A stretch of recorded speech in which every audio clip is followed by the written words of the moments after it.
안녕하세요. 제가 작년에도 이 행사 한번 왔었는데 그때보다 오늘 앉아 계신 분들의 표정이 굉장히 밝은 것 같습니다. 보유하고 계신 가상자산의 가치가 높아서 그런 것 같지는 않고요.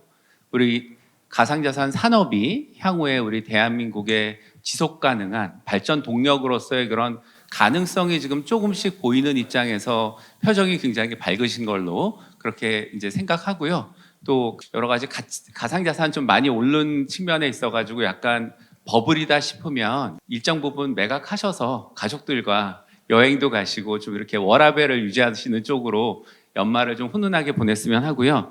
오늘 저희가 이제 패널 토론에서 논의할 부분은 저희 디지털 자산 시장과 웹3 생태계 활성화를 위해서 1단계 입법인 가상자산 이용자 보호법의 현재의 좀 과제를 문제점과 또 향후 나아갈 과제에 대해서 논의하고 또 미래에 대한 좀 좋은 대안을 제시하는 그런 자리인데요. 논의에 앞서 제가 좀 한 가지만 좀 간단하게 좀 드릴 말씀이 있습니다. 제가 좀 개인적으로 기쁘기도 하지만 걱정되는 부분이 우리 가상자산 산업 발전을 위한 가장 중요한 과세 부분에 있어서 또 유예를 얻기는 했어요, 지금. 근데 이게 매번 2년마다 반복되는 행사이거든요. 만약에 이번에 2년 후에 또다시 과세 유예 논의가 있다. 이러면 사실 이게 나라냐라는 얘기가 좀 나올 것 같아서 우리 오늘 하고 있는 이 2단계 입법이 지금까지 이렇게 논의가 지속되는 거는 가상자산 이용자 보호법을 만들면서 거기 부대 의견에 2단계 입법 과제를 행정부에다가 이제 숙제를 내줬거든요. 그게 사실은 법적 효력은 없습니다. 부대 의견이니까. 하지만 거기에 대해서 굉장히 행정부에서는 부담스러워하고 또 너무 열심히 하시거든요. 똑같이 우리 가상자산 과세에 있어서도 소득세법 개정안을 일단은 국회에 통과시키면서 반드시 지금 4년 이상 유예한 거에 대해서는 국회에서 부대 의견을 달아서 과세 당국에 여러 가지 숙제를 내줘야 됩니다. 거기서 한 3가지 되게 중요한 것 같아요. 첫 번째가 과세 선진화죠. 양도로부터의 소득과 대여로부터의 소득에 대한 정의나 여러 가지 또 가상자산의 특성인 에어드랍 그리고 이제 하드포크 이런 데 있어서의 구체적인 과세 방안. 근데 두 번째는 기타 소득이기 때문에 건강보험료를 이제 행정입법으로 만들 수 있어요. 과연 국회에서 건강보험료 부과에 대해서 행정입법을 하도록 입법 위임한 것인가를 명확히 이제 국회에서 논의를 해야 되고요. 필요한 경우라면 양도하고 대여로부터 소득은 좀 분리해야 되는 측면이 있다는 정도 말씀을 드리고 그 이유는 가상자산 대여로부터의 소득은 이자 농사 같은 거잖아요. 사실상 보면 여러분들은 잘 모르시겠지만 PB나 세무사들 같은 경우에는 이러한 안정적인 이자 소득 그러니까 블록체인상의 안정적인 이자 소득에 대해서 세테크 하시는 분들도 지금 많거든요.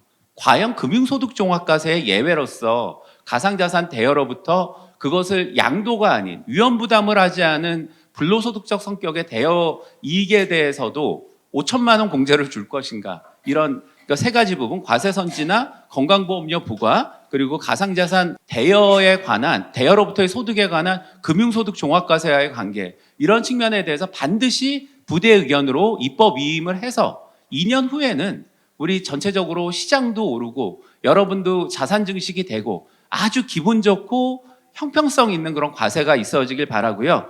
오늘 한 분씩 다시 한번 좀 소개시켜 드리겠는데요. 오유리 DSRV 시에로님 다시 한번 인사 좀 드리시죠. 안녕하세요. 저는 DSRV에서 근무하고 있는 오유리 변호사입니다. 그리고 홍푸른 변호사님 간략하게 좀 인사 부탁드릴게요. 예, 저는 디센트 법률사무소의 홍푸른 변호사입니다. 그다음에 장두식 실장님. 네, 저는 빗썸 시장감시실에서 실장을 담당하고 있는 장두식입니다. 반갑습니다. 먼저 이제 우리 1단계 입법의 좀 문제점, 특히 관련 법률 부재로 인해서 비즈니스 전략이나 이런 우리 육성을 위한 이런 수립의 어떤 여러 가지 BM을 만들고 이런데 어려운 점에 대해서 장두식 실장님께서 한 5분 정도 일단 발언해 주시고요. 그 다음에 마이크를 홍푸른 변호사님께 넘겨서 이제 우리 2단계 입법 과제 중에 하나고 좀 1단계하고 좀 겹치는 게 우리가 시세 조정 관련해 가지고 시장 조작이나 유동성 공급에 관련된 예외 규정이 없거든요. 그래서 사실상 지금 대한민국 가상자산 시장에서 마켓 메이킹이 금지돼 있는데 여기 관련해 가지고 좀 문제점 하고 좀 이제 대안을 좀 홍 변호사님께서 한 5분 정도 제시해 주시고, 그리고 오유리 변호사님께서는 또 이제 가장 요번에 국정과제 중에 하나였죠. ICO 이제 있어가지고 ICO가 되기 위해선 2단계 입법에서 발행인도 정의하고 그다음에 공시규제 체계를 만들어야 되거든요. 그래서 앞으로 건전한 우리 그걸 김치코인 프로젝트라고 말하긴 그렇지만 국내의 어떤 건실한 국제적으로 경쟁력 있는 프로젝트가 나오고 또 투자자들은 국문백서를 통해서 중요 투자 정보를 얻을 수 있는 그런 내용에 대해서 이제 오유리 시에로님이 이제 발언해 주시는데, 여러분들 이거 다 짧은 시간에 아실 수가 없어요. 그래서 모르시는 게 있다 그러면 개별적으로 이 세 분에 대해서 좀 컨택 하셔가지고 좀 추가적 질문을 하시고, 시간이 만약 남는다 그럼 플로우에서 중요한 질문은 좀 받겠습니다. 자, 그러면 먼저 우리 장두식 실장님께서 1단계 입법의 어떤 좀 입법적인 미비 그리고 관련해서 좀 비즈니스 전략 수립의 어려움을 좀 말씀해 주시죠. 네, 저는 이제 가상자산 거래소인 빗썸에서 이제 근무하고 있다 보니까 이 가상자산 이용자 보호법이 좀 갖고 있는 이제 한계라든지 그리고 2단계 입법이 좀 발전했으면 좋은 방향 이런 거 좀 말씀드려보려고 합니다. 저 같은 경우에는 이제 금융감독원에서 올해 초까지 근무하다가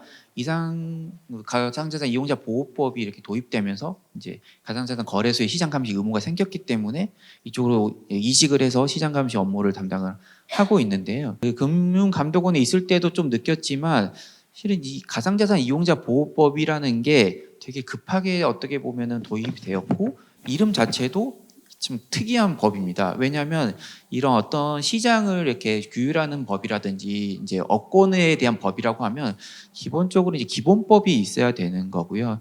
근데 이 가상자산 이용자 보호법은 기본법이라고 보기에는 어렵고 이제 비교할 수 있는 자본시장법의 어떤 특정 파트만 갖고 와서 급하게 이용자를 보호할 수 있는 최소한의 기능만 이제 법률에 규제한 상태입니다. 그렇다 보니까 여러 비즈니스에 대한 규율이 전혀 없게 되고 이게 없다 보니까 뭐 그럼 법이 없으면 아무거나 다 해도 되지 않을까 이렇게 생각하시는 분도 있을 수 있지만 이러한 이제 그런 어떤 돈과 관련된 영업 행위에 있어서는 차라리 자본시장법처럼 여러 행위들, 그러니까 뭐 중개업이라든지 매매업, 1인업 이런 것들이 자본시장법에 보면은 해도 되는 행위 아니면 하지 말아야 될 행위가 명확하게 가이드가 돼 있기 때문에 그런 업권에 있는 사람들은 그걸 기준으로 해서 영업행위를 발전해 나갈 수가 있습니다. 하지만 지금 이제 가상자산 이용자 보호법에는 그러한 내용이 이제 전혀 포함이 되지 않았고 그렇다 보니까 실은 지금 가상자산 업권이라고 하는 게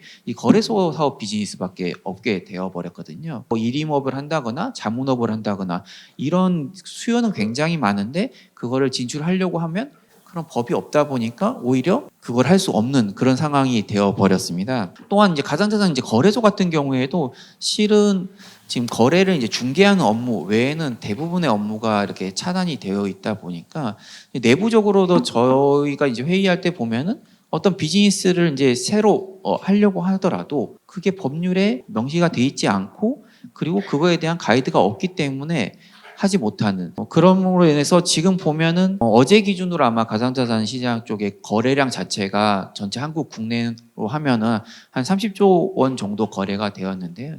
지금 주식 시장이 지금 침체가 되었긴 하지만 그 기존에 보면 한 20조에서 30조 정도의 주식 시장도 거래가 됐었는데요. 지금 그 주식 시장을 바라보고 펼쳐지고 있는 비즈니스 업무들이 굉장히 많고 뭐 증권사만 해도 수십 개의 증권사가 있고 거의 자산운용사만 해도 거의 수백 개까지도 될 수 있는 이런 거대한 업권이 펼쳐져 있는데 지금 가상자산 거래소, 가상자산 시장 같은 경우에는 거래소 업무 외에는 다른 시장이 전혀 없다 보니까 그러한 그 영업행위들이 확대됨으로 인해서 창출할 수 있는 고용 효과라든지 비즈니스들이 전혀 전무한 상태입니다. 예컨대 지금 저희도 이제 시장 감시 업무를 하다 보니까 이 해외에 이제 거래를 많이 하시는 분들이 왔다 갔다 하면서 거래를 하니까 그분들에 대한 어떤 그 거래 패턴을 분석을 해보면 그래서 저도 좀 놀랐던 게 이제 해외 같은 경우에는 이 가상자산에 관련된 모든 금융기법이 다 열려 있다고 보시면 됩니다. 그러니까 파생 상품, 그다음에 자기가 자산을 빌려서.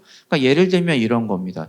그 국내에 어떤 특정 코인이 이제 거래 지원이 된다고 했을 때 지금 어떤 시장 참여자들은 어떤 비즈니스, 어떤 행위를 많이 하시냐면 해외 디파이 업체에서 그 특정 코인을 대여해서 국내로 또 들여와서 매도한 다음에 또 특정 코인이 또 가격이 떨어지게 되면 다시 매수해서 가서 상환하는 그런 구조. 그러니까 지금 국내는 현물 시장밖에 없기 때문에 이거 사고 팔고밖에 못하지만 해외에 가게 되면 그거를 스테이킹 할 수도 있고 아니면 빌릴 수도 있고 아니면 파생 상품 거래도 할 수 있고 그 시장이 현물 시장보다 훨씬 더 많은 시장을 차지하고 있는 걸로 알고 있습니다. 그래서 이제 지금 이용대보법이 7월 19일에 이제 시행이 됐는데 제가 생각할 때는 기본법이 어떻게 보면 이제 막 도입을 논의할 게 아니라 이미 어느 정도의 그림을 가지고 좀 내년이라든지 내후년 초라든지 빨리 시행이 되지 않으면 지금 이제 가상자산 시장이 국내에 그래도 좀 활성화되고 있지만 대부분의 파일을 해외에 뺏기지 않을까 그런 우려가 업권에서는 많이 하고 있는 편입니다. 네, 좋으신 말씀 감사합니다. 제가 좀 공감한 부분이 이제 결국에는 이러한 여러 가지 좀 어떻게 보면은 우리 산업하는 데 있어서의 예측 가능성이나 규제 불확실성이 높아지기 때문에 이게 사실 보면은 규제하고 육성하고는 좀 별개로 생각할 수 있지만 어떻게 보면 그런 규제 공백의 해소가 우리 그 전체적인 디지털 자산 산업이나 웹3 생태계에는 되게 도움이 될 것 같고 지금 그 말씀하신 비슷하면 이제 실장님께서 말씀하신 부분이 지금 아주 구체적으로 나오는 게 지금 우리 코인 시장이에요. 그 대표적인 게 최근에 핫한 리플이죠. 리플이 소송 리스크 때문에 이렇게까지 오르는 게 아니고요. 뭐 물론 일정 부분 반영이 됐지만 이제 결국 미국은 네거티브 규제지만 여기에 대해서 규제가 불확실하니까 공무원들이 뭐 인허가 이런 걸 안 내줬기 때문에 리플이 해외에서 했던 그 ODL이라는 송금 사업, 그 다음에 이제 향후 하게 될 스테이블 코인이나 또 관련된 또 ETF 출시 이런 것들이 미뤄지고 있다가 지금 이제 굉장히 활성화되고 그게 시장에서 이게 뭐 제가 버블이 없다 있다 이렇게 얘기하는 거는 좀 옳지 않고요. 어쨌든 시장이 지금 반응하는 측면이 있거든요. 그래서 좀 이제 다음번에는 우리 그 장 실장님 모시고 좀 구체적인 그러면 이런 또 규제 명확성과 규제 공백을 메울 수 있는 2단계 입법 방안을 좀 더 말씀 나누고 싶고요. 그다음에 우리 그 지금 현재 또 우리 시장이 점점 확대가 되고 있는데 이런 측면에 있어서 시장에 책임성이 있고 좀 효율적인 마켓 메이커가 나와야 되지 않느냐 이런 요구가 시장 윗바닥에서 계속 올라오고 있어요.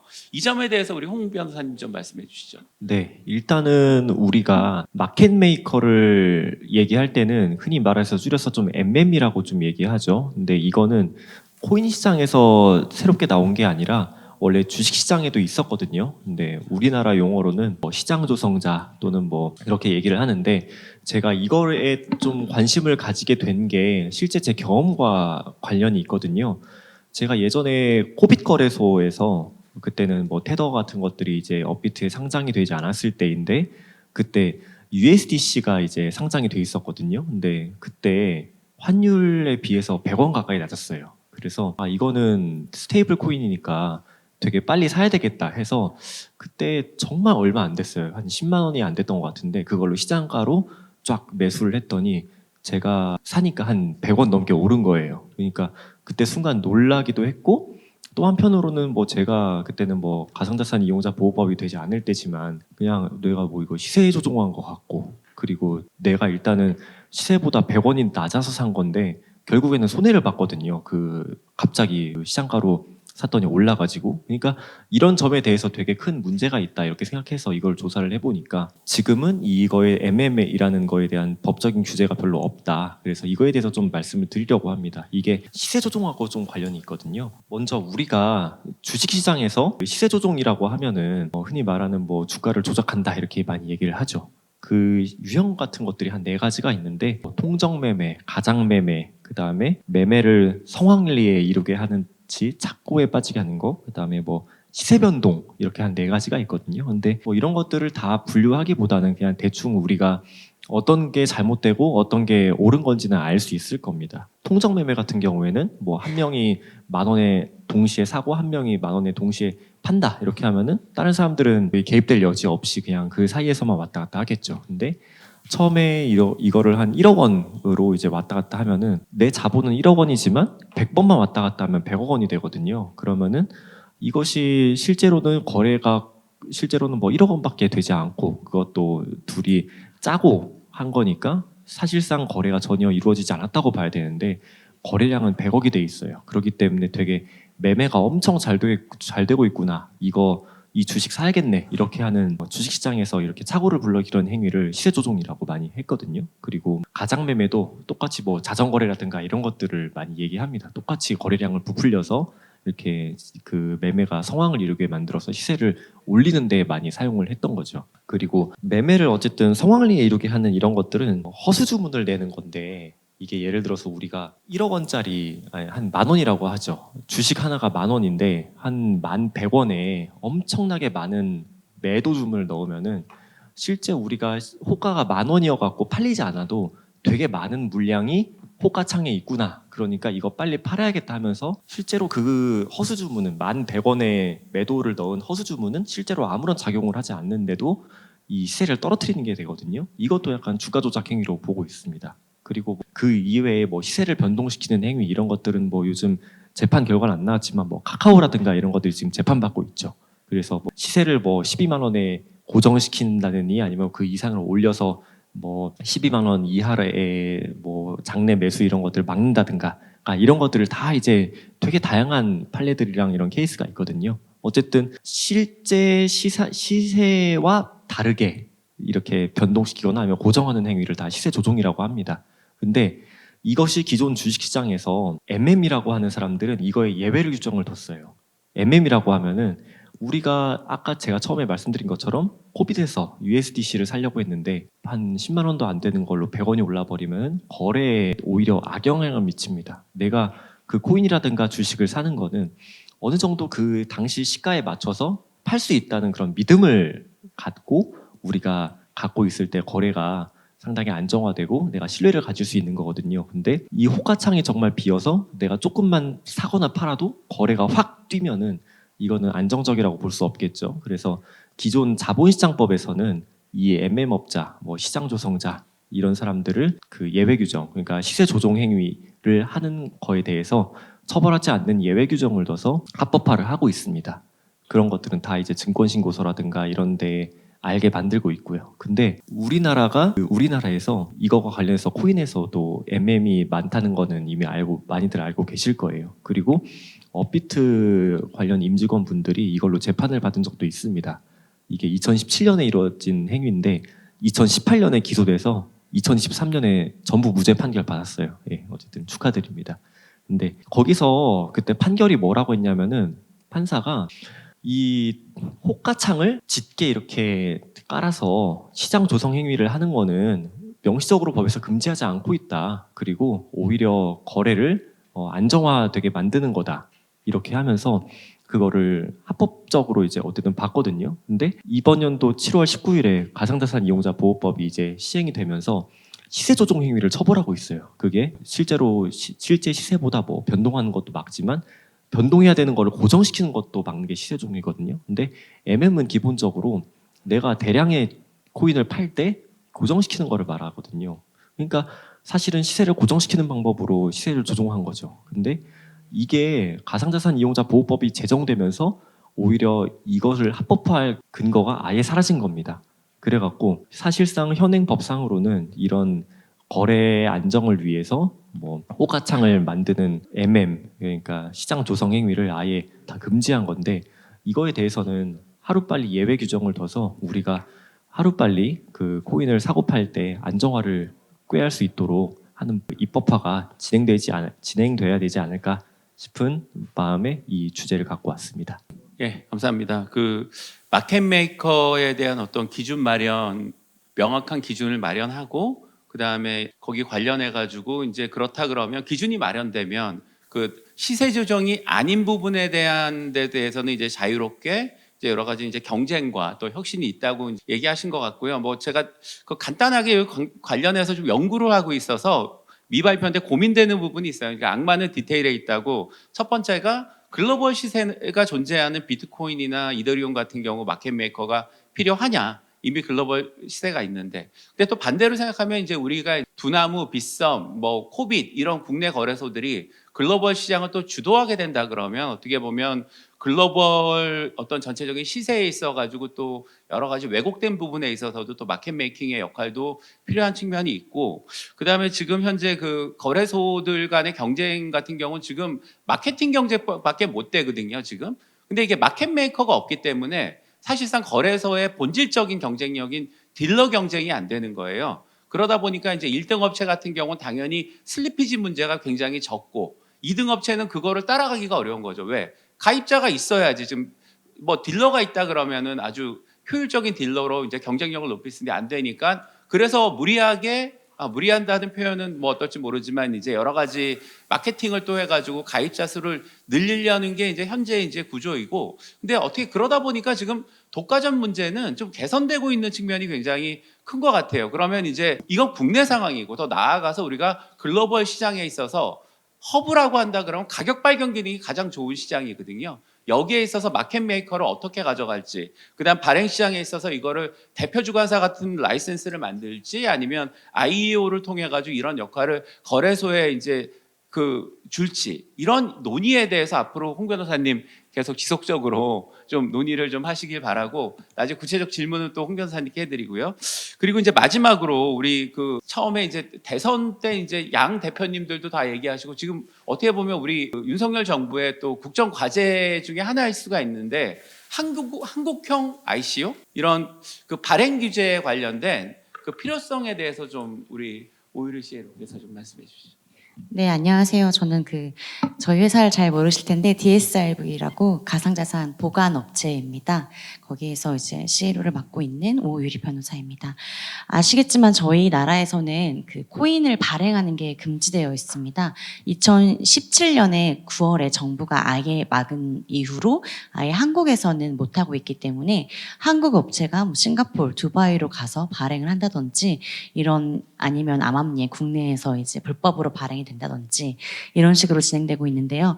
이거에 대해서 문제점은 3가지 정도로 볼 수 있습니다. 첫 번째는 당연히 정상적인 규제 안에서 영업을 하지 못하다 보니까 규제의 불확실성 속에서 항상 영업을 해야 된다는 것과, 두 번째는 이제 당연히 규제가 잘 만들어져 있지 않기 때문에 규제가 발행자와 투자자 간이 정보가 비대칭되어 있기 때문에 오히려 이런 것들이 투자자 보호에 취약하다라는 점, 그리고 마지막으로는 이제 몰래 불법으로 발행되는 그런 스캠 코인들이 노인들이나 이런 취약자들에게 더욱더 이제 그런 사기 사건으로 번지고 있다는 점이 오히려 이런 규제의 불확실성의 단점인 것 같습니다. 그렇다면 저희도 지금 미국이 스테이블 코인을 열심히 하고 있는데, 저희도 언제까지 안 할 수는 없다라는 그런 문제점이 제기되고 있고요. 그럼 한국형 ICO는 어떻게 되어야 하는지에 대한 고민들이 많은 곳에서 이제 되고 있습니다.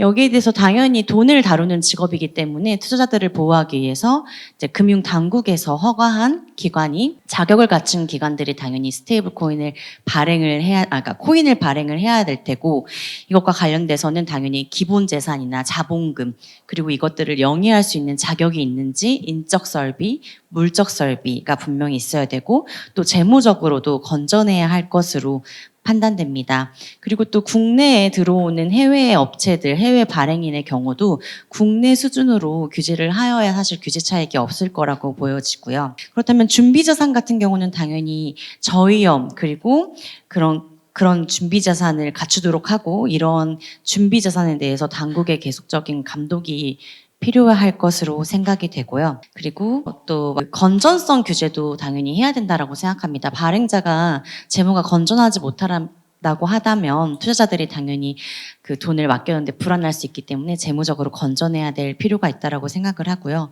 처음에는 뭐 예를 들어서 스테이블 코인 같은 경우가 발행되었을 때 처음에는 거래소에서만 뭐 유통이 될 수 있다고 하더라도, 나중에는 뭐 전자금융거래법에 저희가 알고 있는 카카오페이라든지 이런 식으로 페이처럼 그런 선불전자 그쪽에서도 저희가 이렇게 조금 더 범용성을 포섭하는 방향을 검토할 수 있지 않을까라고 생각을 합니다.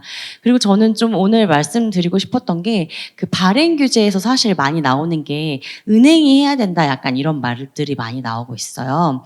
근데 저는 그렇게는 생각하지 않고, 일정한 자격을 갖추고 있다면 꼭 은행이 해야 되는가, 왜냐하면 은행이 아무래도 좀 더 엄격한 집단이기 때문에. 왜냐면 미국 같은 경우도 서클사가 서클사를 생각해 보면 되고, 일본도 지금 열심히 웹3 부흥을 외치고 있잖아요. 일본 같은 경우는 물론 이제 미쓰비시 금융그룹의 자회사인 프로그마에서 이제 스테이블 코인을 발행을 하고 있는데, 그리고 이 여기에서 서비스를 제공을 하겠다. 그래서 글로벌 리더로서 열심히 박차를 가하고 있습니다.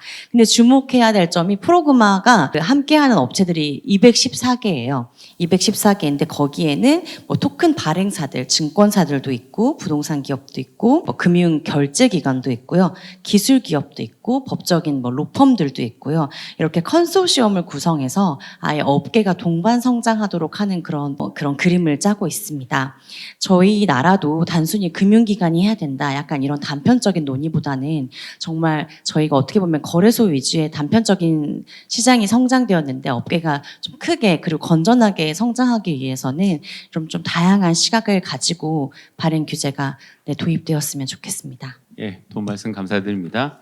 그 여러 가지 좀 좋은 측면에서 ICO 전반 말씀해 주시고 또 ICO가 우리 이제 코인 프로젝트 말고 이제 스테이블 코인 관련해서도 이제 말씀 주셨는데 굉장히 저는 이제 공감을 하고 있어요. 특히 스테이블 코인 발행인 자격은 뭐 은행하고 신탁업자도 있지만 또 해외에서는 뭐 그 각 국가에 따라서 머니 트랜스미터나 이런 자격을 가진 여러 가지 핀텍 업체도 발행할 수 있게 하는데 가장 중요한 게 두 가지인 것 같아요. 그러니까 도산절연이 있고 상환 의무를 이제 잘 할 수 있으면서 또 우리 원화 주권을 잘 지킬 수 있는 그러한 스테이블 코인이 굉장히 필요하다. 이렇게 좀 생각을 하고 또 이제 좀 큰 틀에서는 그 ICO의 전반적인 그 상황에서 국내의 여러 가지 중요한 이제 콘텐츠들이 또 이제 ICO를 통해 가지고 해외에 진출하고 특히 스테이블 코인 같은 경우는 그 미국이 그 달러 패권을 유지한 거는 페트로 달러에서 그 원유 시장에 대한 대금 결제 수단으로 장악함으로써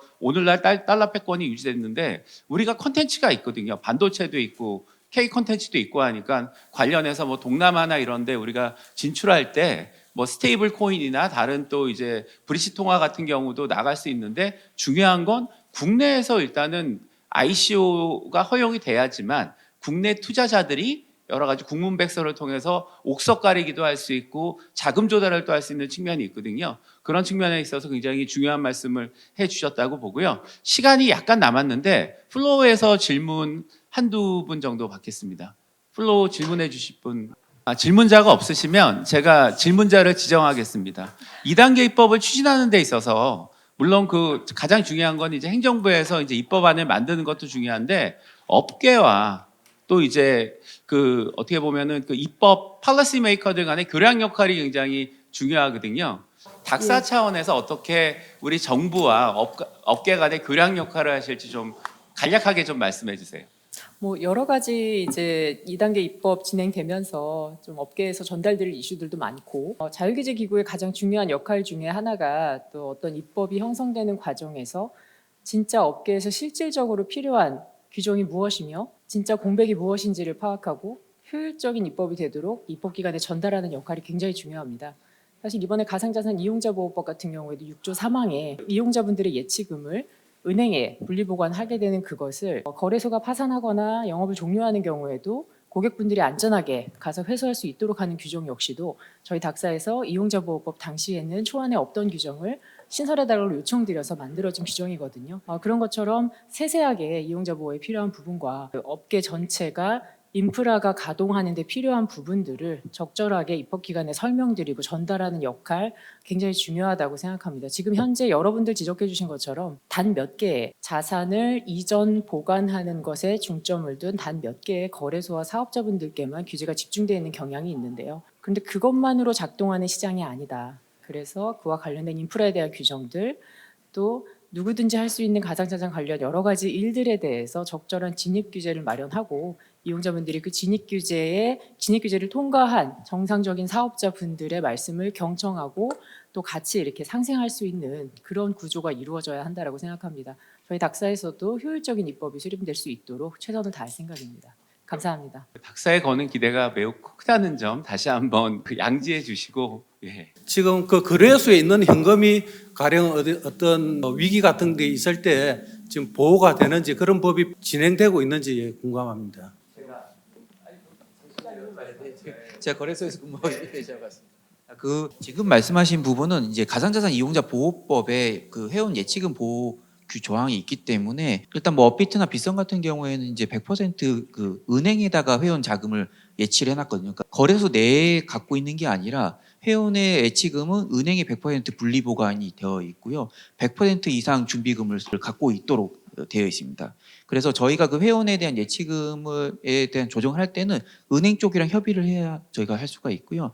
이제 그런 자금이 부족한 중소형 거래소들은 따로 이제 뭐 보험을 가입하거나 준비금을 적립하도록 그렇게 이미 이제 그건 입법화가 되어 있습니다. 그래서 그런 부분에 있어서는 상당히 어떤 다른 업권보다 더 오히려 더 이용자 보호가 더 잘 되는 편이라고 볼 수 있습니다. 네, 감사합니다. 우선 예금자 보호법에 따라 그 예금자 보호 대상은 당연히 아니고요.